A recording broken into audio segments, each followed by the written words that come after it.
Alô, por favor, novamente. Se estão ouvindo, avisem pelo chat.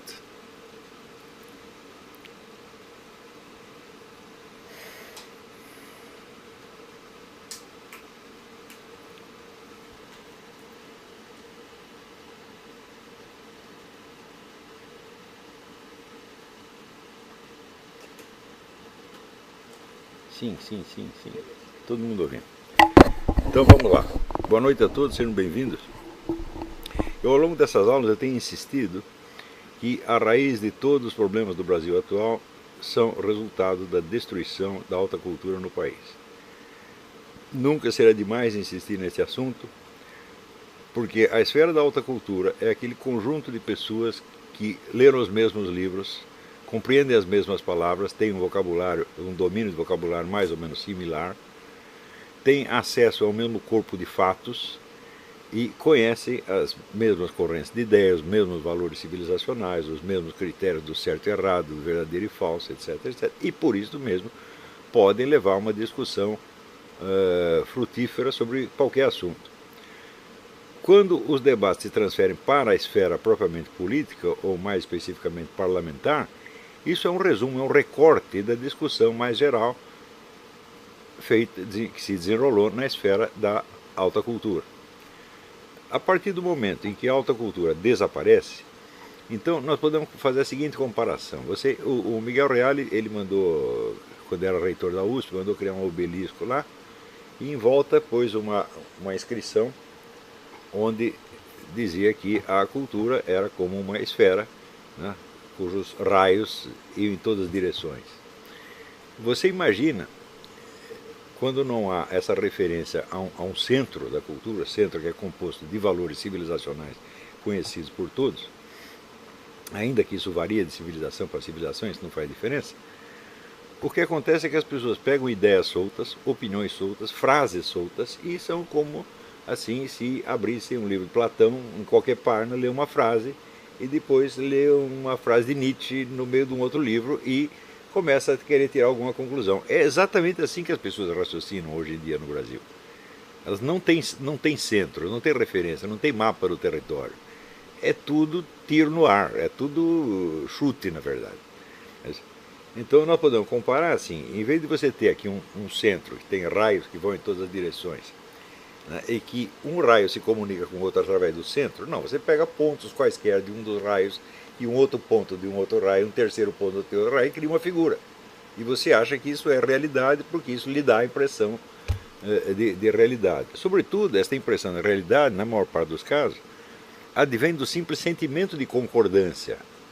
Quer dizer, o gostar ou não gostar, o aprovar ou não aprovar alguma coisa, se torna automaticamente critério de realidade. Quer dizer, se aquilo ressoa em você como uma coisa que lhe é agradável, você acha que é realidade, e se não ressoa, você acha que é falso. Quer dizer, uma reação simplesmente, vamos dizer, emocional, gustativa e, no fim das contas, lúdica. O pessoal está brincando. Né? Daí a tendência de... seguinte, quando se diz lembra qualquer fato negativo a respeito de um partido político, de uma religião, de um país, de uma nacionalidade, de uma cultura, né, automaticamente as pessoas entendem que você está contra aquela entidade, aquela religião, aquela cultura, aquele país, etc, etc. Se você diz uma coisa agradável, eles acham que você está a favor. Quer dizer, no fim das contas, você só tem essas duas categorias, o contra e a favor. Isso é, o gostei e não gostei. Isso ainda é norma geral em toda a discussão brasileira. Inclusive, quer dizer, da parte de pessoas que exercem uma responsabilidade pública e teriam que ser um pouco mais sérias nas suas discussões. Então vocês imaginam o que pode acontecer quando alguém, por exemplo, lê essas minhas notinhas do Facebook. Eu já expliquei que eu uso o Facebook como uma espécie de um diário, onde vou colocando ali apontamentos que são impressões do momento. Essas impressões, elas naturalmente podem ser contraditórias. Por quê? Porque as coisas têm vários aspectos e esses aspectos não combinam entre si. À medida que você vai acumulando notas, tá certo?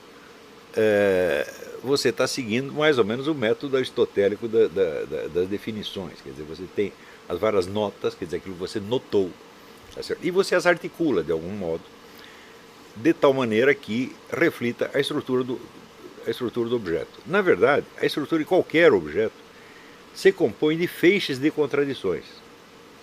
É só quando você tem um sistema de contradições montado em torno de um objeto, de uma questão, de um fato, é que você sabe de que se trata. As contradições, por sua vez, podem surgir de pelo menos dois lados. É a divergência entre os pontos de vista dos vários observadores, quer dizer, você olhando a coisa de vários lados, você tem impressões distintas, e outra coisa, ou em segundo lugar, podem aparecer de aspectos contraditórios do próprio fato ou situação. Se você não tem o feixe de contradições, você não tem nada. É preciso que as contradições se acumulem e se articulem, né, até você chegar a, vamos dizer, uma espécie de contradição intolerável. Quer dizer, é tanta contradição que você não aguenta mais. É só aí que o perfil do objeto começa a aparecer, quando você nota que as contradições que você repara começam a ser repetitivas.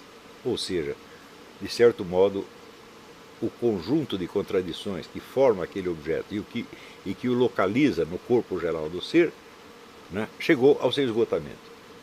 Não há mais perguntas, não há mais dificuldades que possam ser colocadas com relação àquele objeto, então você aí tem uma certeza razoável de que você o conhece. Quando se trata de uma situação complexa, por exemplo, uma situação política, histórica, cultural, etc., etc., bom, o número de notas pode se avolumar indefinidamente. E eu sempre uso este método, eu vou colocando ali, né, as notas, os aspectos que eu reparei, esperando que, mais dia menos dia, eles comecem a se articular num todo coerente. Quando eu articulo num todo coerente, eu fecho isso no artigo. É muito simples. É isso. Isso quer dizer que o que você leu no Facebook sobre isto ou sobre aquilo nunca é a expressão da minha opinião terminal sobre algo. Se há uma coisa que nós temos que abdicar, é justamente de ter opiniões pontuais sobre pontos soltos. Esses pontos soltos são sempre ilusórios, são sempre só aparências. Isso quando não são meras palavras. Por exemplo, quando surgiu a discussão pró e contra intervenção militar, eu ficava espantado com o número de pessoas que ignorava totalmente o que pudesse ser uma intervenção militar e que, no entanto, tinham uma posição contra e a favor. Eu digo, bom, tentemos imaginar o que é uma intervenção militar. Né? Por exemplo, se intervenção militar constitucional não é um golpe, eu digo, bom, você está falando na esfera adjetiva, você está qualificando a coisa, mas a categoria da qualidade não é a mesma da substância. Se você diz que uma coisa é boa ou ruim, que ela é legal ou ilegal, você ainda não disse o que é substantivamente, realmente, como se dá e o que é uma intervenção militar na realidade. Né? Então, eu digo, vocês, por exemplo, vocês já pararam para pensar o número de discussões que é preciso haver no Estado-Maior antes de que seja tomada uma decisão desse tipo? E vocês já tentaram imaginar que tipos de questões se levantam nessas discussões de Estado-Maior? Então, eu vi que ninguém tinha nem pensado nisso. Eles só pensavam se uma intervenção militar qualquer que fosse era legal ou ilegal, se era conveniente ou inconveniente. Eu digo, mas como é que eu vou saber se é conveniente ou inconveniente se eu nem sei o que é? Então, nós temos alguns exemplos de intervenções militares acontecidas neste e em outros países, tá certo? E nós temos alguma ideia da complexidade da coisa. Então, em primeiro lugar, uma intervenção militar vai desalojar os governantes e colocar outros. Agora, muito bem, o governo não se constitui de uma pessoa nem de duas, ela é uma série de círculos concêntricos que começa, vamos dizer, na presidência da República e vai terminar no último vereador do interior. Quantos desses você precisa remover para você criar uma mudança efetiva na situação? Ou seja, é o problema que apareceu em 64 da lista dos caçados. Começou a lista que tinha 10, terminou no 3 mil, 4 mil, 5 mil, 10 mil. Então tem esse problema. Quem que nós vamos remover? Tá certo? Desses que nós vamos remover, nós vamos simplesmente remover do cargo ou nós vamos caçar os seus direitos políticos, ou seja, impedir o seu retorno à vida política. E por quanto tempo? Vocês veem que daqueles que foram caçados, tiveram seus mandatos e direitos políticos cassados em 1964, todos retornaram, mais dia menos dia. Todos retornaram e estão todos aí, são os donos, são os reis da cocada preta, né? Então, isso quer dizer que a suspensão dos seus direitos políticos teve um efeito temporário e em grande parte um efeito negativo, porque se espalharam pelo mundo e começaram a fazer uma tremenda propaganda contra o governo local. Eu me lembro até no começo, das primeiras semanas, o governo mandou o Carlos Lacerda para Paris para ele dar umas entrevistas explicando o que tinha acontecido. Ele se saiu muito bem naquele momento. Mas eu digo, bom, se você pensar assim, quanto tempo durou depois o esforço do governo militar para se explicar para o mundo? Ele acabou ali mesmo. E a campanha contra ele continuou aumentando, em parte com uma divulgação de fatos reais e em 90% com lendas urbanas, evidentemente. Então, você imagina só este aspecto, o que nós vamos fazer na escala internacional se tomarmos o poder, mesmo que seja por uma semana. Vocês viram o que aconteceu em Honduras. Que tiraram o presidente e no dia seguinte havia uma pressão internacional monstruosa. Tiveram que fazer novas eleições e nas eleições se elegeu um adepto do presidente anterior. Então, quer dizer, é como se diz, o golpe que não houve. O golpe foi neutralizado de alguma maneira. Então, eu penso assim, algum desses entusiastas ou inimigos da intervenção militar chegou a pensar no que ela é concretamente? Não. Bastou a palavra. Então é esse famoso mecanismo brasileiro no qual você tem uma palavra e a palavra corresponde a uma emoção. O objeto a que a palavra deveria se referir não comparece de maneira alguma. É o efeito imediato, o efeito emotivo imediato da palavra. Então eles estão tomando posição a partir de meros símbolos verbais, aos quais não corresponde absolutamente nada. Não é isso? E pior, as pessoas tomam posição contra ou a favor dessas meras palavras e exigem que a gente também tome. Eu digo, meu filho, você é um gênio, você consegue tomar posição a favor ou contra de coisas que você não sabe o que é. Eu não consigo, eu preciso saber o que é. Então o que eu faço? Eu vou ali meditando e anotando os vários aspectos que a coisa aparece. Esse que eu estou mencionando, por exemplo, as discussões no Estado-Maior, eu fiz ali uma lista de 12 itens que eu coloquei no Facebook faz tempo. Né? 12 questões que surgiriam naturalmente num Estado-Maior. Aliás, o pessoal sabe o que é Estado-Maior? Não, ninguém sabe o que é Estado-Maior. Estado-Maior é o corpo de oficiais que analisa os cenários possíveis e entrega para o comandante para, com base nele, ele tomar uma decisão. Ou seja, o Estado-Maior não decide nada, ele apenas especula possibilidades, certo? Com base, evidentemente, em dados, estatísticas, etc, etc. Então, o Estado-Maior é o suporte intelectual do comando, e é ali que se dão as discussões. Eu já dei aula na Escola de Comando do Estado-Maior do Exército, dei várias, tá certo? E eu via que era um pessoal muitíssimo bem informado, muito mais do que qualquer jornalista que eu conhecesse, tá certo? E via também que ali dentro havia alguns antagonismos. Eu, por exemplo, um dia tive lá uma discussão, quase saí no tapa, com um coronel que era irmão do Luiz Mercadante. Ele estava lá na Escola de Comando do Estado-Maior. Ele naturalmente não era simpático a mim, nem a nada que eu pudesse representar. Ele tinha boas informações sobre o estado de coisas, mas ele tinha lá as suas posições. Havia outras pessoas também com essas posições ali. Se você perguntar, dos oficiais que ouviram você, quantos eram contra e quantos eram a favor, eu não tenho a menor ideia. Porque eles não se pronunciavam, evidentemente. Né? Podiam fazer uma pergunta ou outra, mas nenhum ia levantar ali para fazer um discurso. Então, a maior parte das pessoas que estão falando de golpe militar nem sabe o que é Estado-Maior. Não é isso? Quanto mais ter uma ideia do que se discute ali. E, no entanto, essa discussão, a respeito do nada, a respeito de uma bolha de sabão, criou, assim, despertou as maiores emoções, positivas e negativas. Houve pessoas que choraram. Uma vez escrevi umas coisas mostrando que um golpe militar era inviável. Tem uma moça que chorou. Ela tinha apostado tanto naquilo. Né? Outras vezes você fala alguma coisa. Por exemplo, um dos dados da situação, que eu sempre levei em conta, é que, evidentemente, a situação de desordem jurídica, moral, social, etc., tinha chegado a um tal ponto que, de fato, uma intervenção militar era a maneira mais rápida e fácil de resolver as coisas. Em princípio, levando em conta só a situação nacional. Se digo isso, automaticamente eu sou entendido como um adepto do golpe militar. Mas no dia seguinte, né, eu faço a lista das dificuldades do Estado-Maior e pronto, eu já virei contra o Estado-Maior. Né? Ou seja, o procedimento científico normal, que é de você levantar as hipóteses contraditórias e ir descrevendo uma por outra, uma atrás da outra, é totalmente desconhecido no Brasil. Eu vejo pelas discussões que apareceram, né, e que culminaram nesse idiota desse Fábio Osterman, dizendo: o Olavo tem posições contraditórias a respeito da intervenção militar.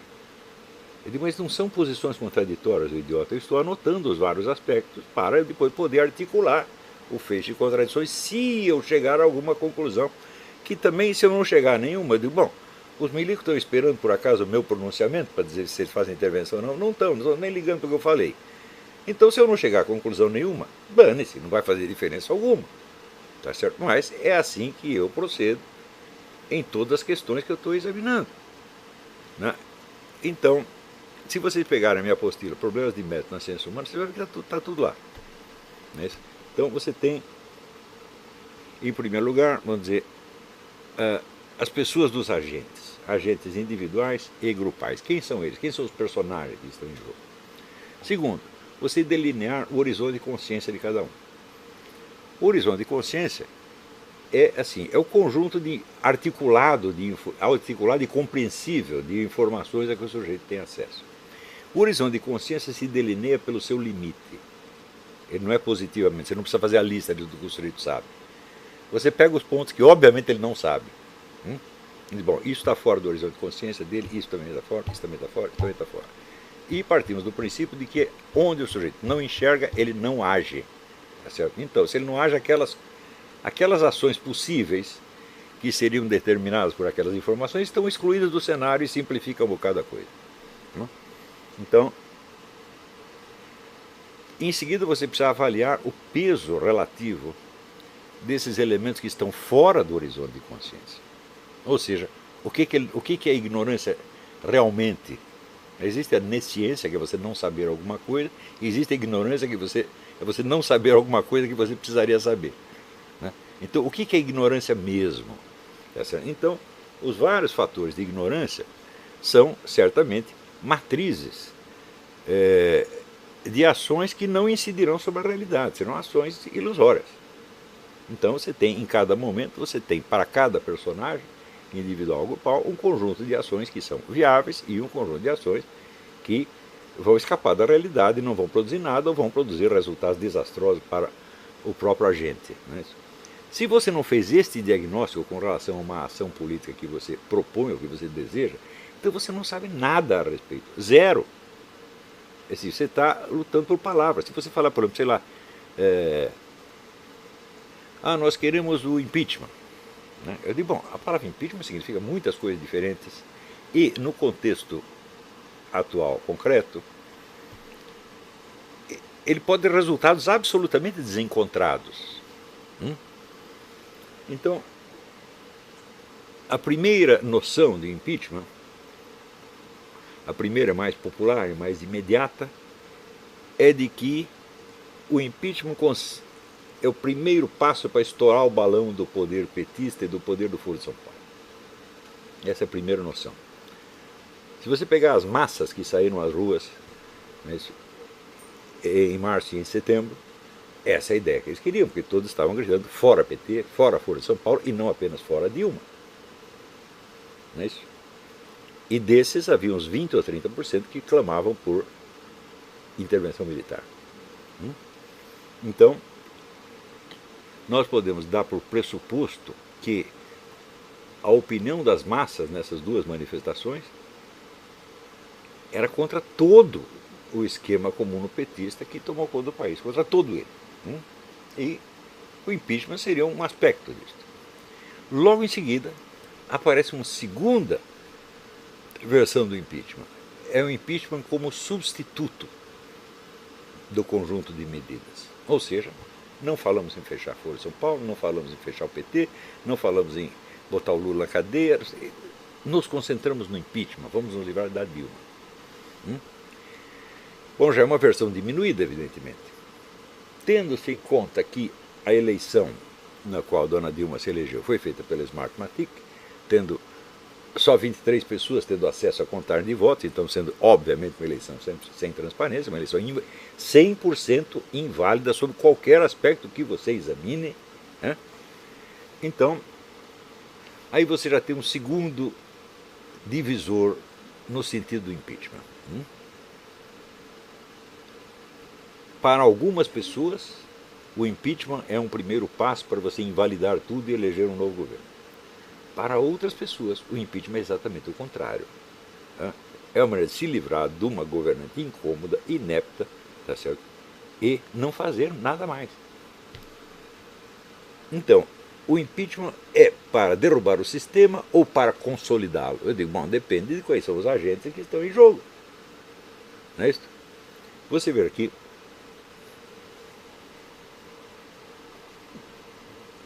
Quando surgiu a ideia de pedir impeachment, veio logo em seguida a ideia da tal da marcha para Brasília. Eu achei que era uma coisa... Bom, em primeiro lugar, quando estourar... Fazer um parênteses aqui. Quando estouraram as manifestações de rua, eu já achei que aquilo era uma espécie de ejaculação precoce. De cara. Falei, bom, nós vamos ter que de algum modo ajudar. Eu não posso recusar a minha ajuda a isso aí, tá certo? Mas, que é uma ejaculação precoce, é. Por quê? Não completamos a restauração da alta cultura. Portanto, não temos uma liderança cultural. Portanto, não temos uma liderança política.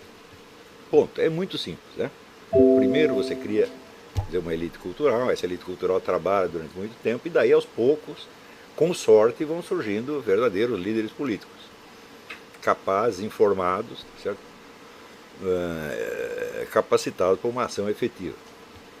Então, falando, não tem liderança, não tem nada, não tem nem mesmo liderança cultural ainda. Nós temos um projeto de liderança cultural que são vocês. Porque não há mais ninguém. Ninguém mais está tentando restaurar a alta cultura no Brasil. A não ser que seja o Renato Janine Ribeiro, né, e talvez aí as realizações. Esses são os grandes renovadores da cultura brasileira. Tá certo? Mas, na verdade, só tem vocês, não tem mais ninguém. E, evidentemente, tem uma série de cursos e blogs etc., que apareceram em torno deste curso e que tem um efeito multiplicador. Tá certo?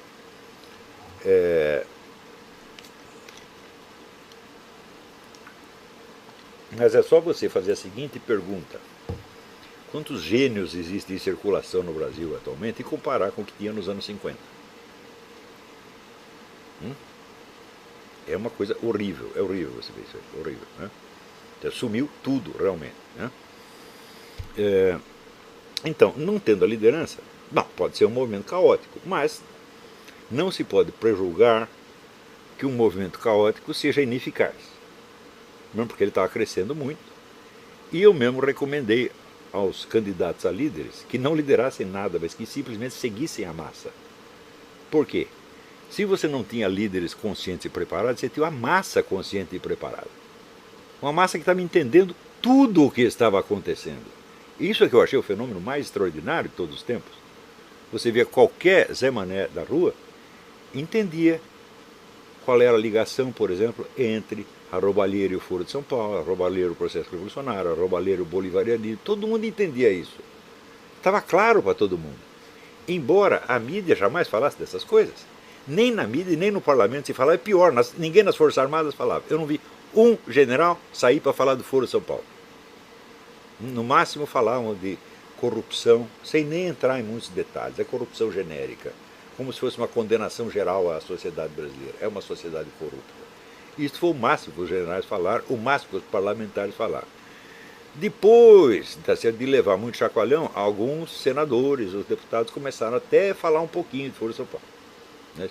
Mas é claro que se você tira o Foro de São Paulo da jogada, você não entende o que está acontecendo. Por quê?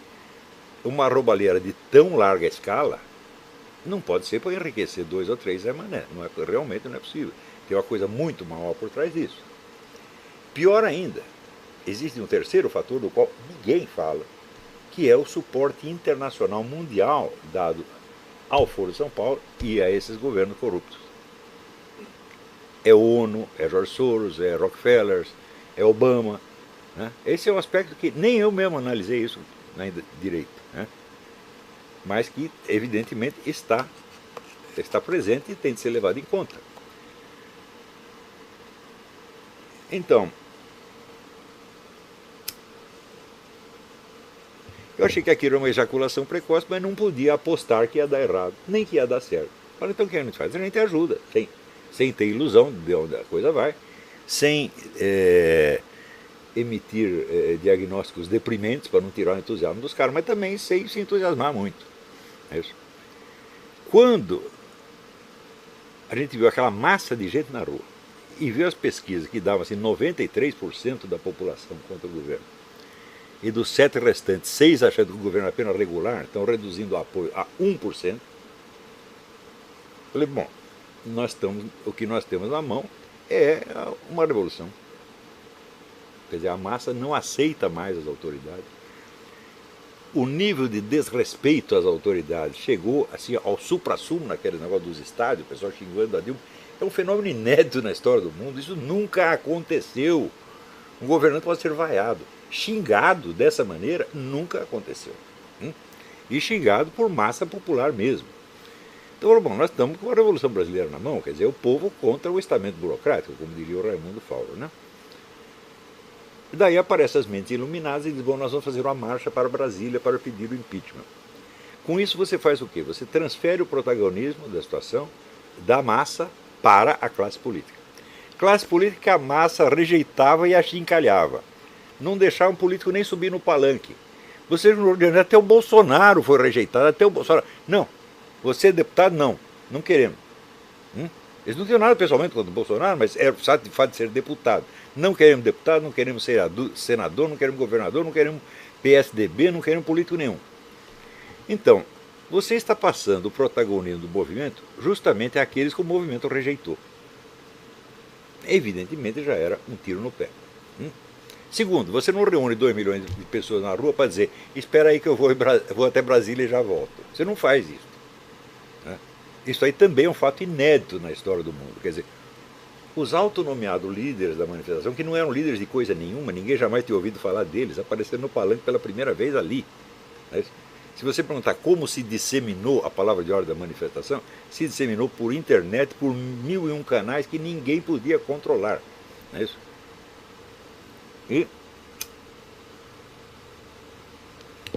Então, a partir deste momento que houve a marcha para Brasília, o que aconteceu? Você despertou as ambições da classe política. Bom, nós vamos pegar o protagonismo da situação, nós vamos resolvê-la e nós sairemos todos bem. A classe política em geral. Mas dentro da classe política havia um subsetor que são os tucanos e, vamos dizer, uma boa parcela da esquerda, PSOL, etc, etc. Isso é bom, é a nossa chance. Então nós podemos criar uma nova versão do impeachment, onde nós reescrevemos a história do movimento e, em vez de vinculá-lo a uma revolta geral do povo contra PT e Foro de São Paulo, nós a reinserimos historicamente na tradição esquerdista das diretas já, do Fora Collor e assim por diante. Vejam os discursos do Sr. Miguel Reale Júnior e do FHC nos últimos dias, que é exatamente isso. Eles estão criando uma modificação total do panorama histórico e inserindo esse movimento justamente na tradição que ele abominou.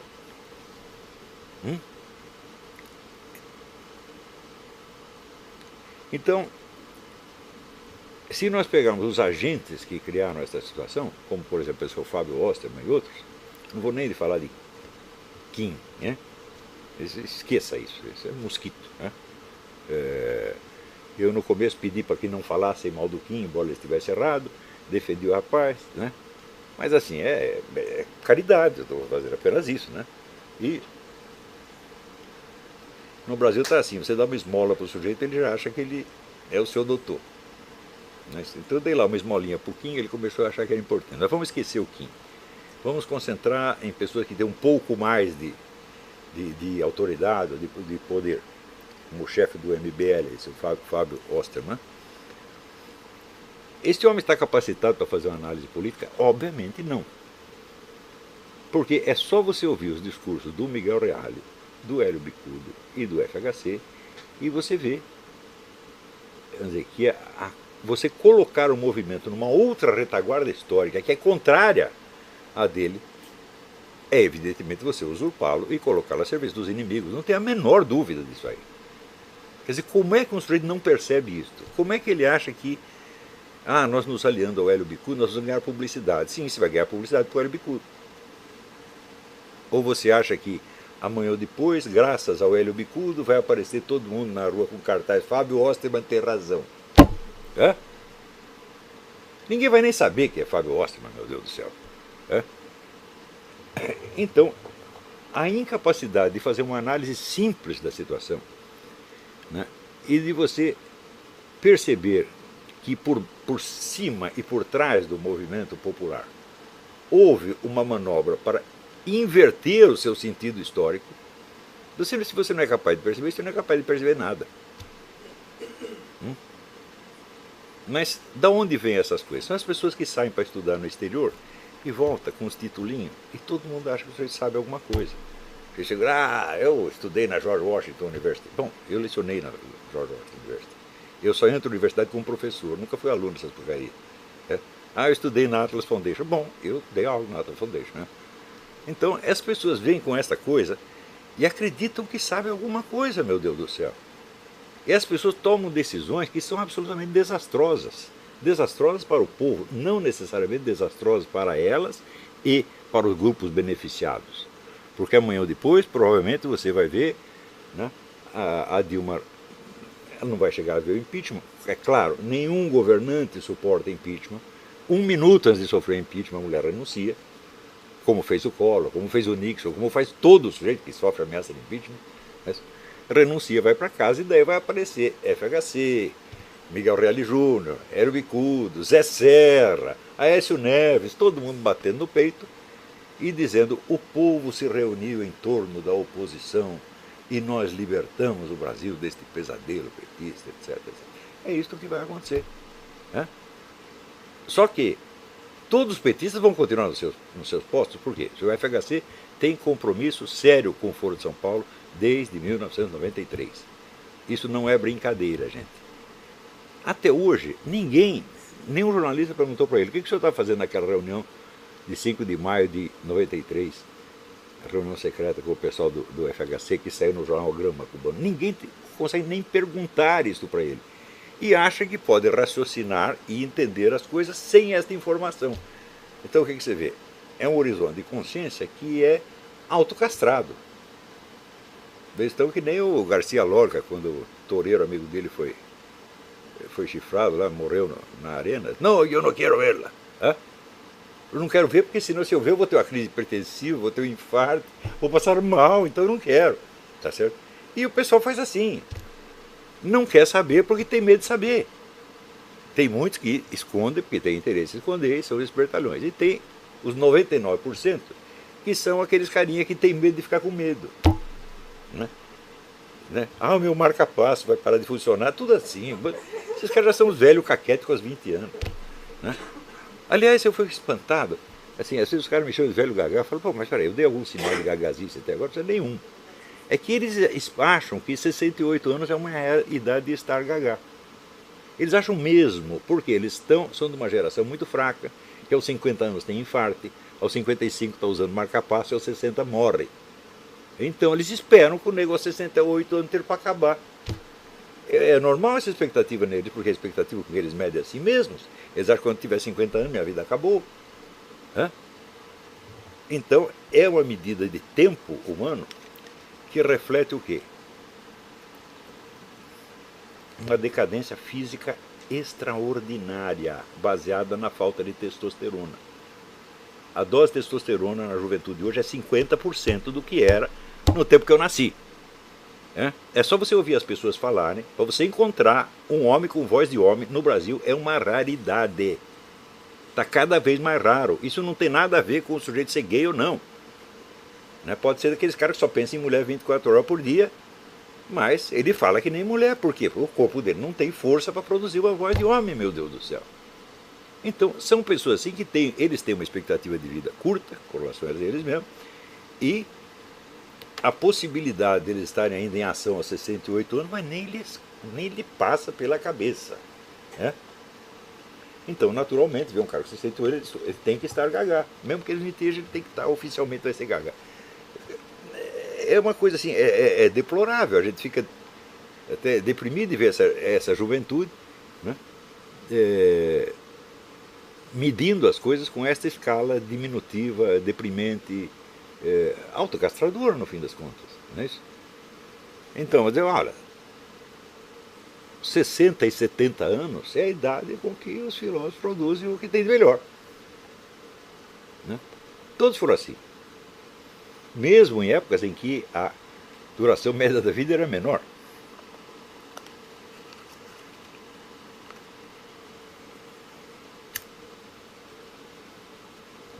Então, daí eu pergunto assim, pessoas que têm, até mesmo com relação à vida biológica, têm uma expectativa diminuída e falsa, no fim das contas, e que não percebem que essa expectativa diminuída e falsa é porque eles tomam a si mesmos como réguas e eles são diminuídos e falsos. Então esse sujeito não tem a menor ideia da sua situação na vida. Está completamente alienado, fechado dentro de uma ilusãozinha, e o que quer que ele pense sobre a política será igual. Então, agora você imagina um jovem desse aproximando-se de um cara de uma outra geração, político, que fala grosso, é homem, né? E é um safado, barraposa velha. O político come esse rapaz no café da manhã e palita os dentes com os ossinhos. É óbvio isso aí. Então, você imagina a cabeça de um FHC, a complexidade da cabeça. O FHC é alguma coisa de ciência política que ele entende. É isso. Ele é capaz de pegar uma situação e ver as contradições que tem ali, e é capaz de jogar com as contradições. Pior ainda, até o Lula é capaz de fazer isso. Mas essa molecada que está aí bancando o líder, eles não são capazes de fazer isso de jeito nenhum. Eu fiquei muito impressionado com esse negócio desse Osterman dizer, o Olavo deu opiniões contraditórias sobre o golpe militar. Eu falei, escuta, mas essas duas opiniões contraditórias, na verdade, dei 50. Né? Todas elas são contradições porque são problemas, evidentemente. Eu estou tentando montar o quadro. Eu até agora não tenho nenhuma conclusão sobre o negócio de golpe militar. Né? Se eu tivesse, eu teria escrito um artigo fechando o diagnóstico, mas não consegui fechar ainda. Por quê? Falta informações. Você saber o que se passa dentro do Estado-Maior é muito difícil. Só quem está lá dentro é que sabe. Então as discussões militares às vezes ecoam um pouco nas discussões do clube militar. Às vezes. Mas eu já estive nos dois lugares e posso lhe garantir o que se pode falar dentro do clube militar, uma coisa que se pode falar dentro do Estado-Maior é outra coisa. Dentro do Estado-Maior se pode falar qualquer coisa. A discussão é 100% livre. Num clube militar não, tem certas coisas que já não deve falar, não pega bem, você já tem um problema de opinião pública. Não é uma discussão científica. É do Estado-Maior, pretensamente científica pelo menos.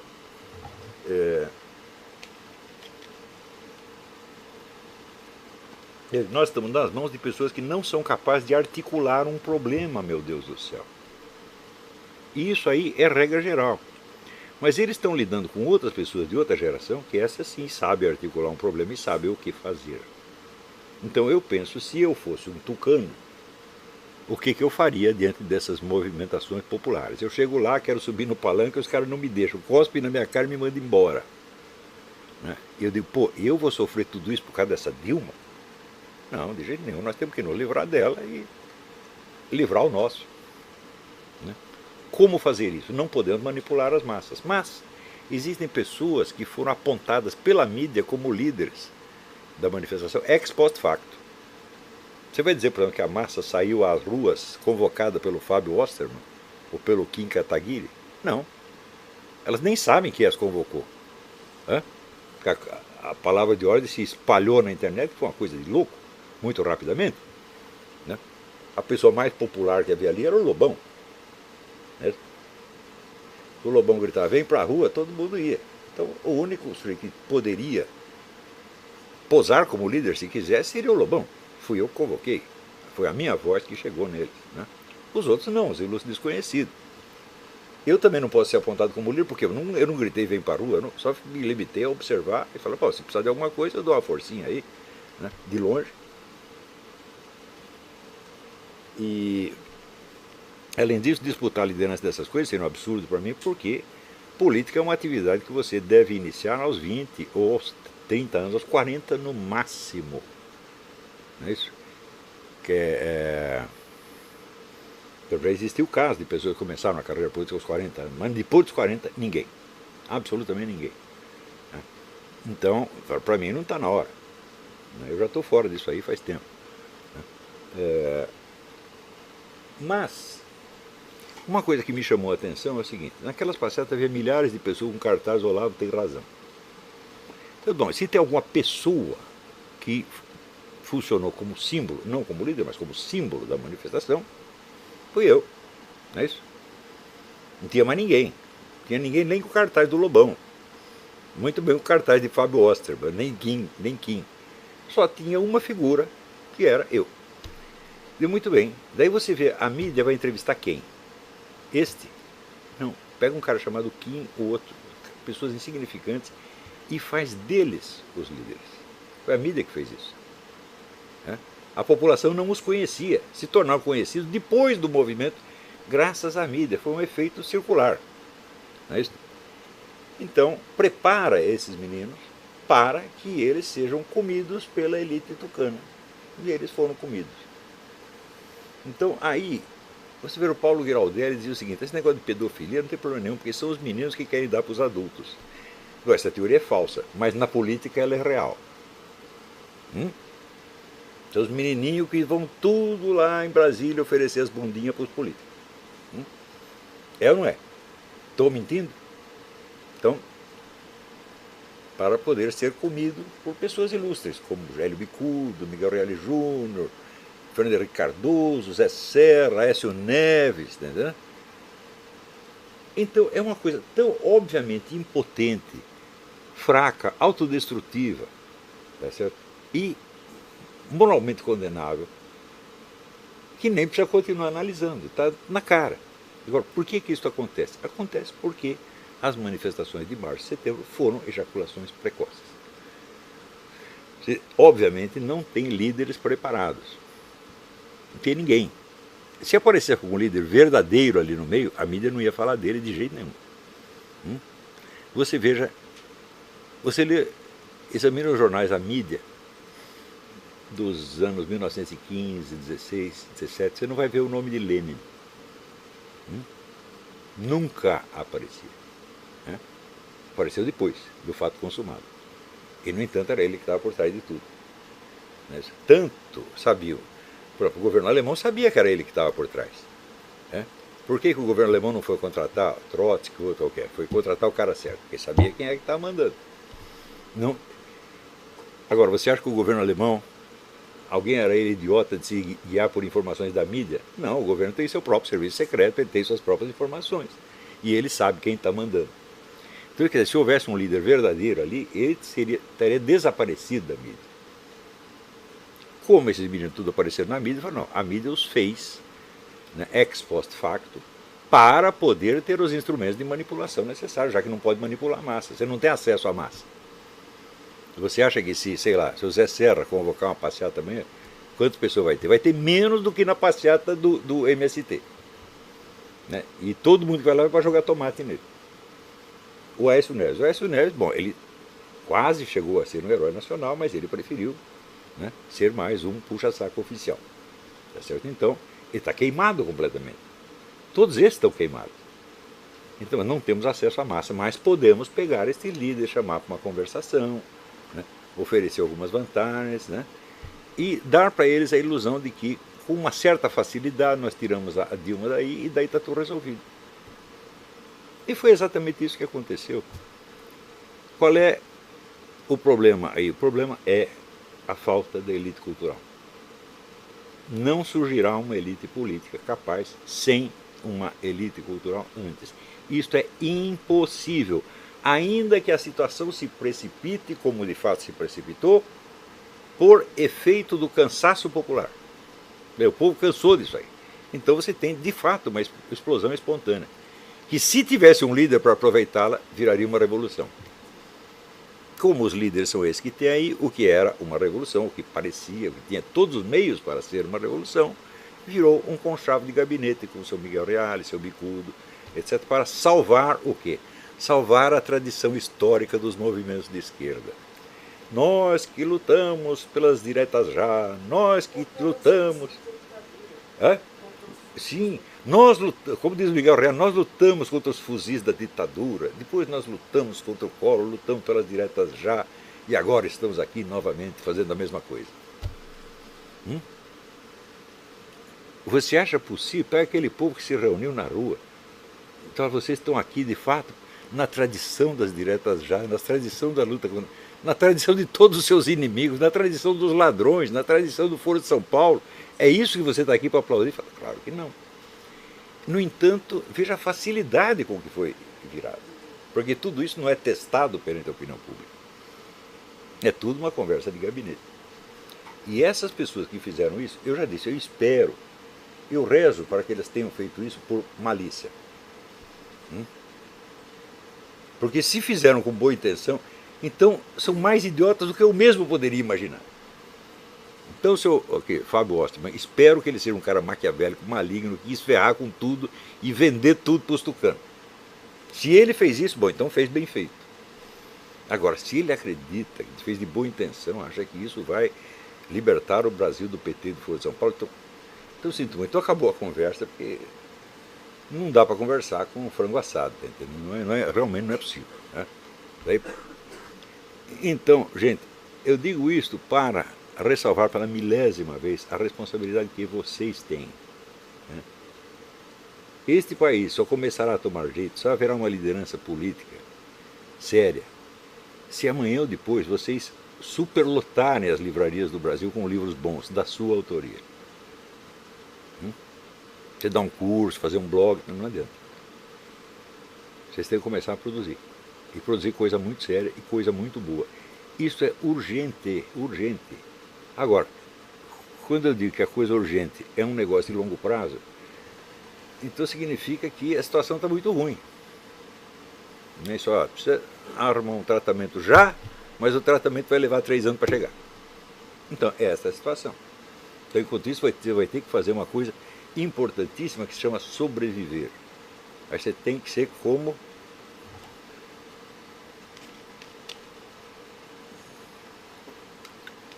o dramaturgo Gerhard Hauptmann, e durante a guerra todo mundo fugiu da Alemanha e ele ficou lá dentro. Ninguém ouviu falar dele, ele sumiu. Daí quando terminou a guerra, o cara perguntou: o que você fez durante todo esse tempo? Ele disse: eu sobrevivi. Então, isso já é fazer alguma coisa. Quer dizer, onde você não pode agir, mas você pode sobreviver, e durante a sobrevida você se fortalece, e fortalece, e fortalece, e fortalece. Sobretudo se fortalece preparando-se para enfrentar o pior com um sorriso nos lábios. Eu digo, vamos supor que vier amanhã um bando de petistas, nós vamos levar você para o pelotão de fuzilamento. Eu diria, é um prazer, meu filho. Quer dizer, eu aceito isso aí. Eu não tenho nenhum medo da morte, zero de medo da morte, zero, zero, zero, zero, zero. Se eu ainda tivesse medo da morte com 68 anos, eu seria um idiota.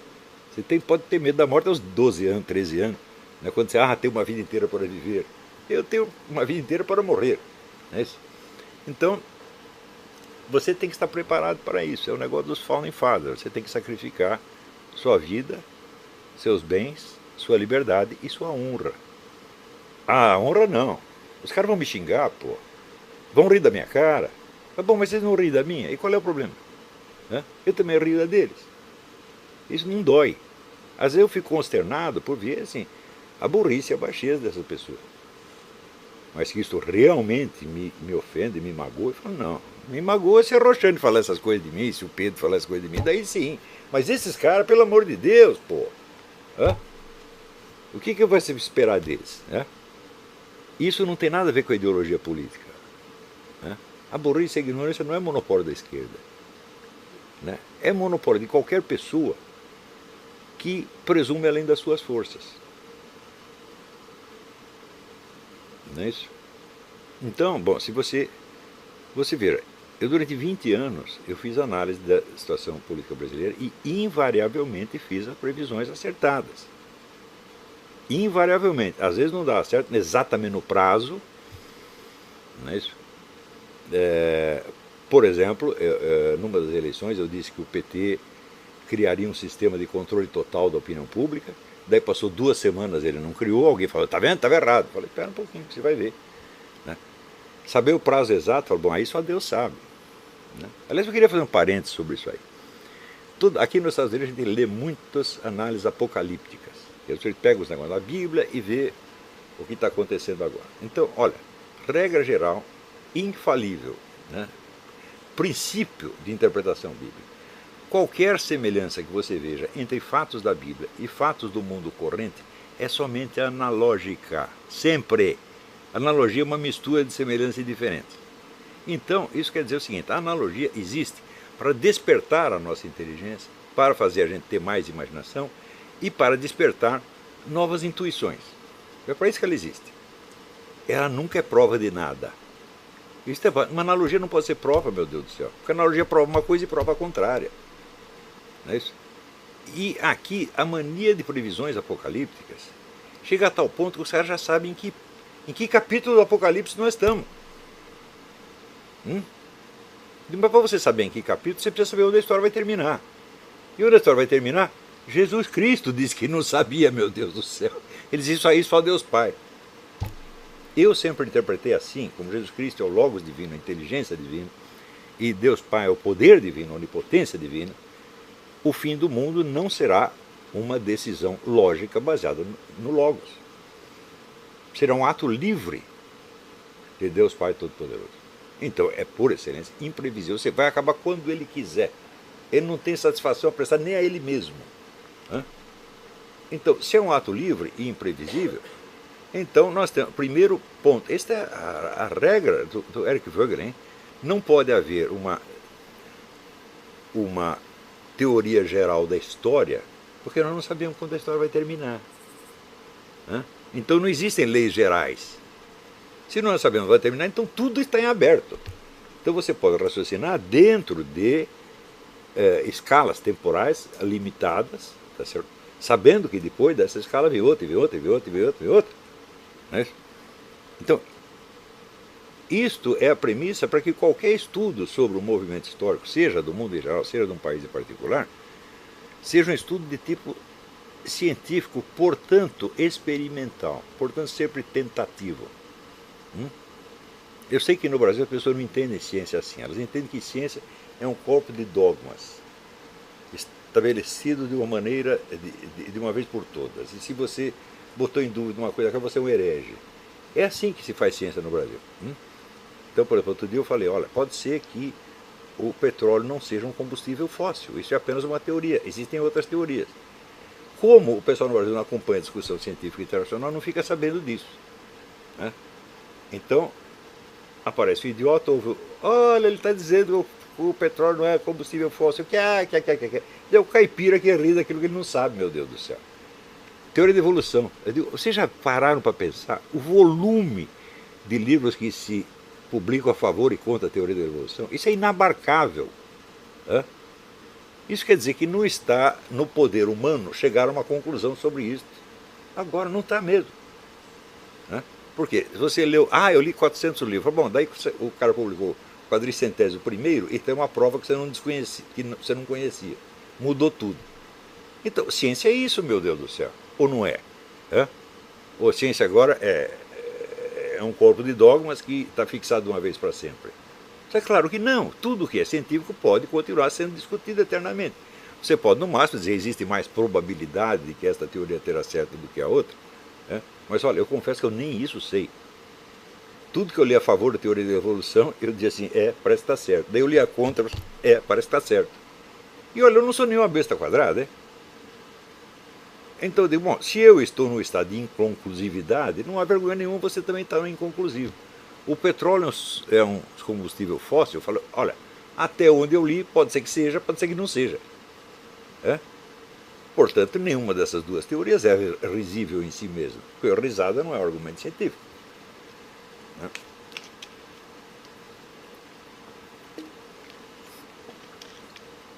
E assim por diante. À medida que você estuda a história, e olha, eu acho que eu estudo muito mais história do que filosofia. Os livros de filosofia que vale a pena ler são poucos. Mas Os de história são muitos, toda hora aparece coisa nova. O sujeito não vai ser um grande historiador para ele descobrir alguma coisa que os outros não sabiam. Então, se você pega esse Henry Kamen, que escreveu Spanish Inquisition, bom, ele não é nenhum Leopold von Ranke, ele não é nenhum Jacob Burckhardt, ele é apenas um cara que descobriu algo importante sobre a Inquisição Espanhola. Mas livros desse tipo existem de monte e de monte e de monte e de monte. Não só na esfera histórica, na esfera científica também. Olha, outro dia me caiu na mão este livro aqui.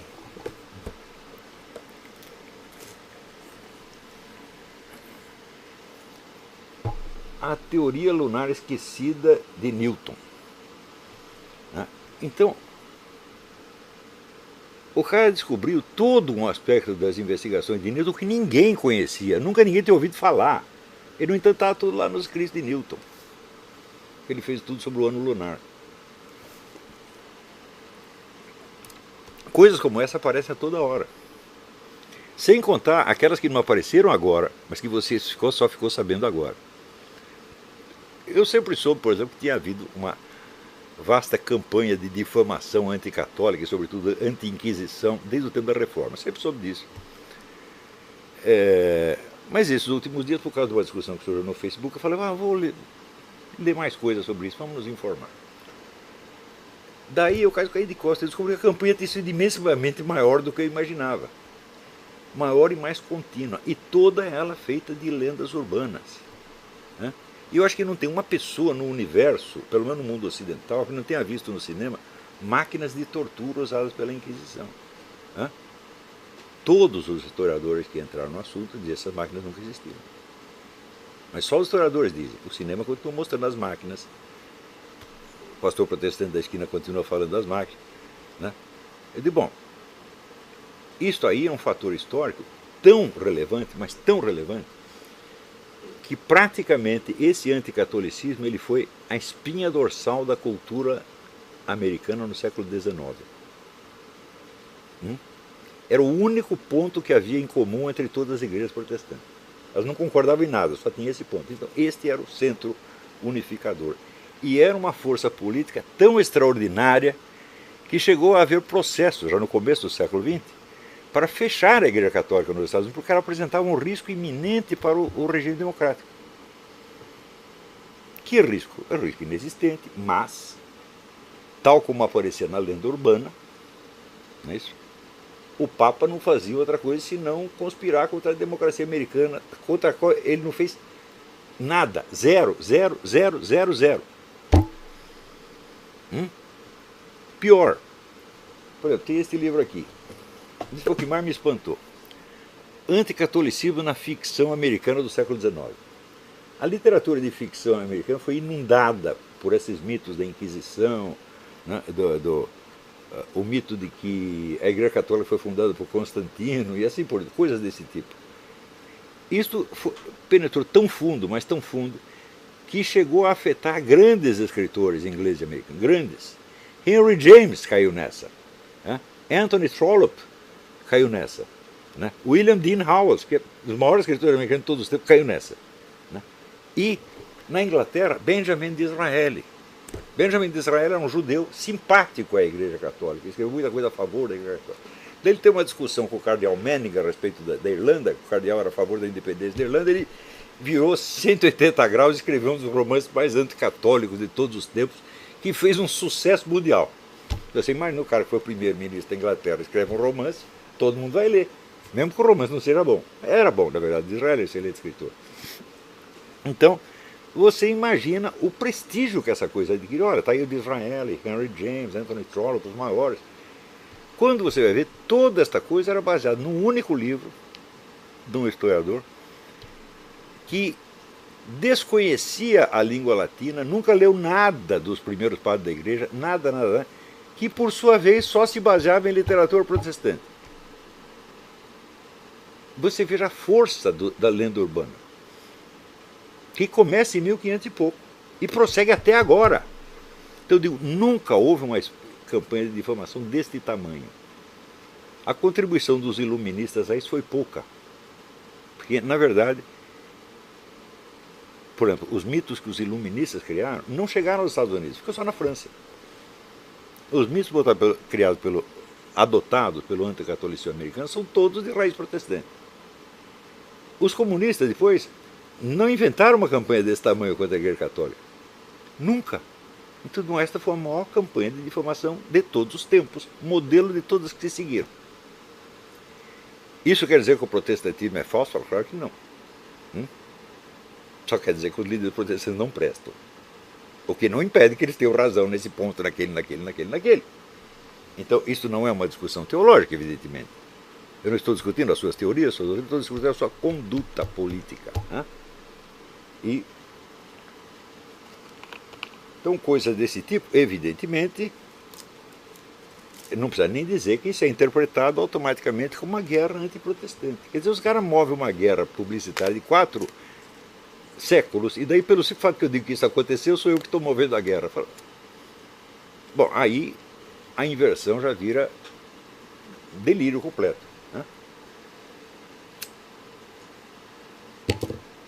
Então, que conclusão eu tiro disso aí? Não tirei conclusão alguma ainda. Por enquanto, eu estou na fase de medir o tamanho do problema.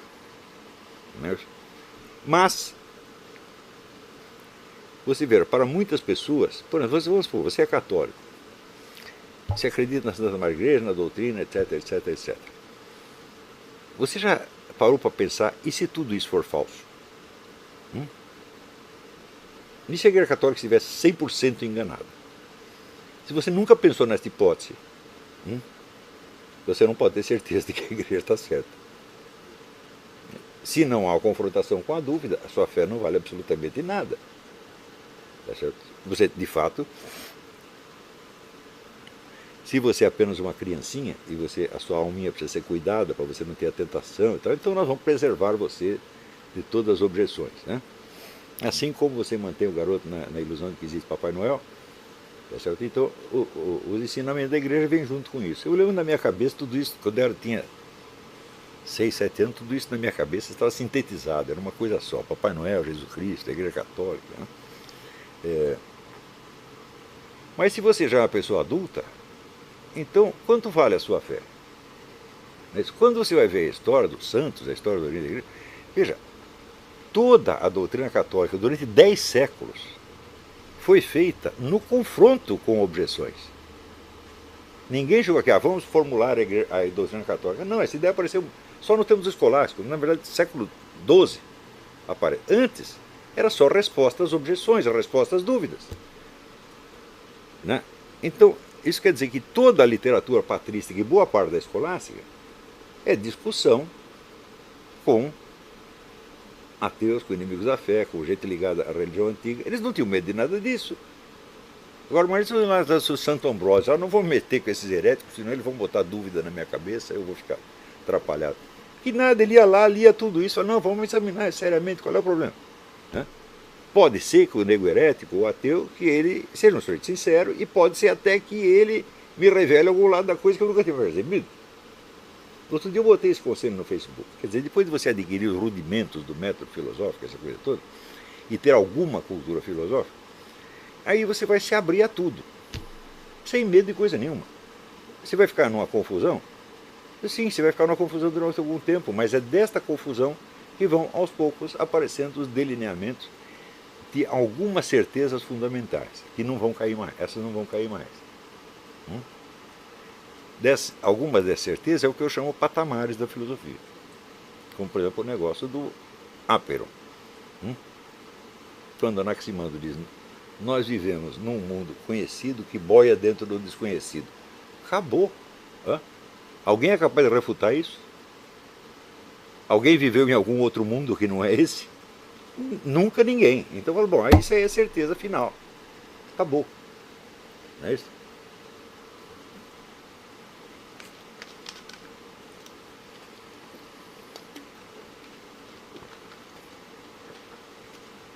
E às vezes algumas conclusões filosóficas a que você chega individualmente também se assentam como pontos falando que não são mais derrubáveis, são chamados apodícticos.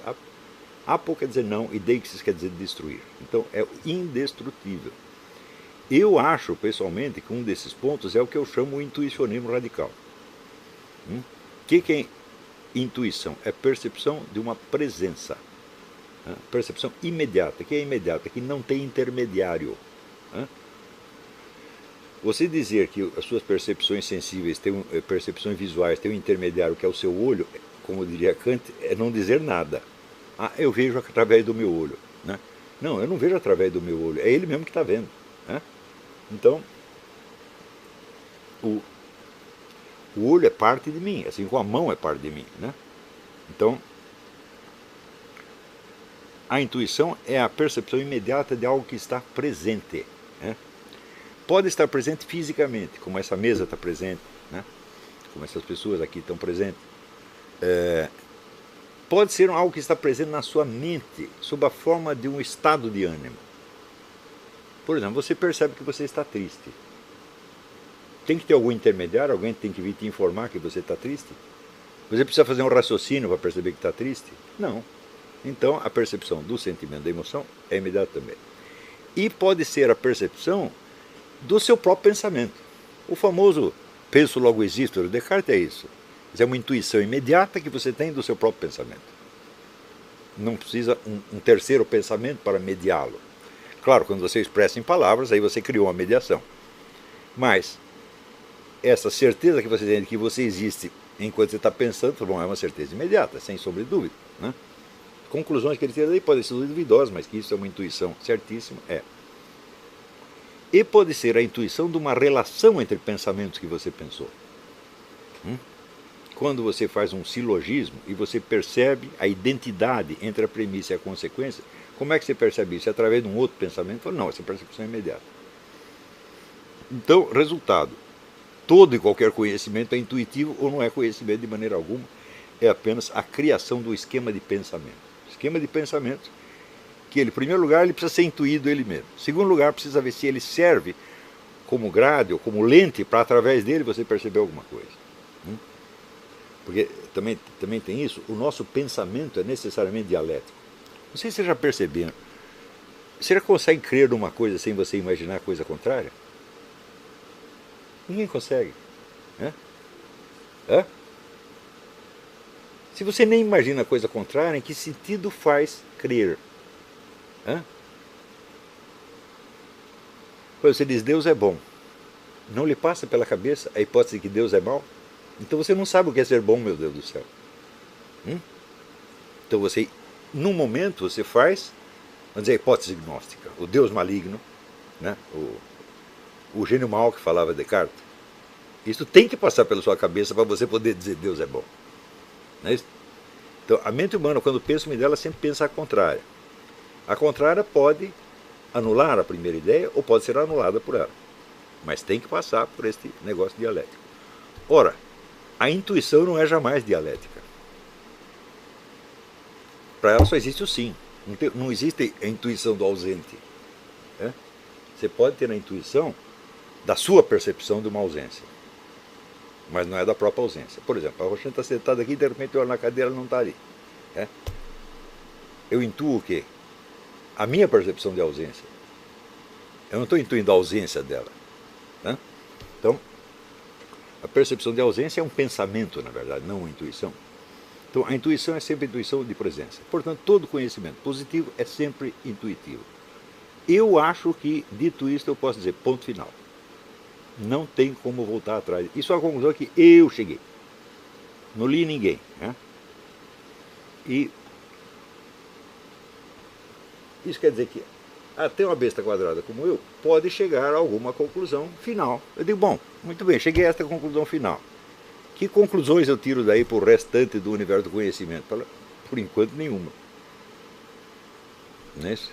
Quer dizer, nós podemos ter certezas, mas são sobre pontos definidos, em geral pontos demasiado genéricos e abstratos, e a realidade concreta, no seu fluxo e variedade constantes, continua sendo incerta. E o conhecimento dela vai requerer sempre a mesma paciência, as mesmas contradições, a mesma confusão interior, etc, etc. Acontece que, na cultura brasileira, como a sociedade brasileira é feita de pessoas frágeis, não é de hoje que é assim.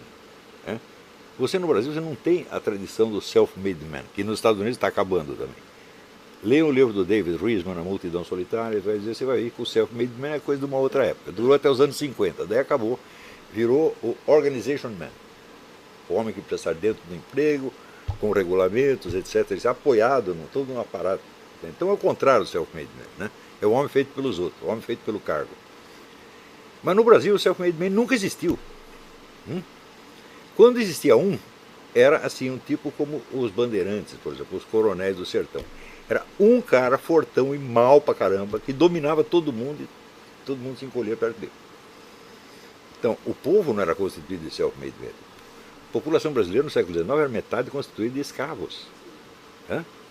E esses escravos, quando veio a libertação, eles ainda levaram 30 ou 40 anos para começar a ter um empreguinho. Então vivemos sempre esmagados, sempre no fundo da sociedade e, evidentemente, com medo e com incerteza. Então, este medo e esta incerteza ainda estão no coração do brasileiro. Não por culpa dele, é para as circunstâncias históricas que fizeram dele assim. Fizeram dele isso aí, tá certo? Então, essas pessoas inseguras, elas só tem dois jeitos de elas vencerem a insegurança. É começar a fazer aquelas coisas mesmo das quais elas têm medo, para vencer o medo, uma por uma. Eu fiz isso desde moleque. Se eu tinha medo de um treco, eu falava, é lá mesmo que eu vou me meter, por quê? Porque eu não quero mais continuar com medo, eu quero vencer o medo. Para vencer o medo, você tem que reconhecer que o tem, em primeiro lugar. E a outra maneira é você se apegar a alguma garantia externa. Essa garantia externa pode ser uma religião, pode ser um cargo, pode ser um partido político, pode ser uma ideologia, pode ser um grupo de amigos, pode ser um título universitário, pode ser qualquer porcaria, mas não é você.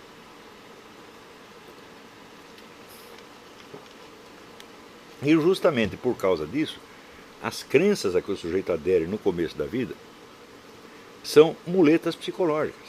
São coisas não são coisas nas quais ele realmente crê, mas são coisas nas quais ele precisa para sentir que está de pé. Então, se você tira a muleta dele, ele sente que vai cair. Na verdade, não vai cair coisa nenhuma.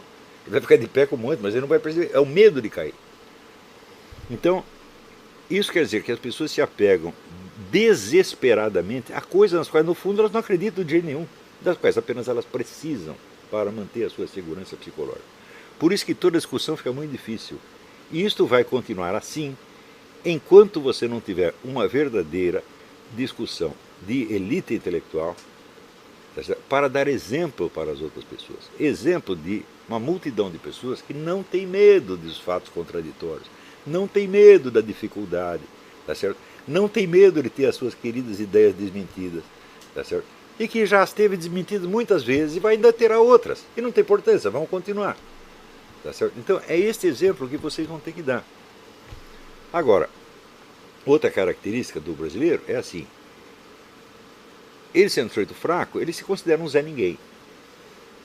E, por isso mesmo, ele tem um terror pânico de desempenhar um papel público maior. E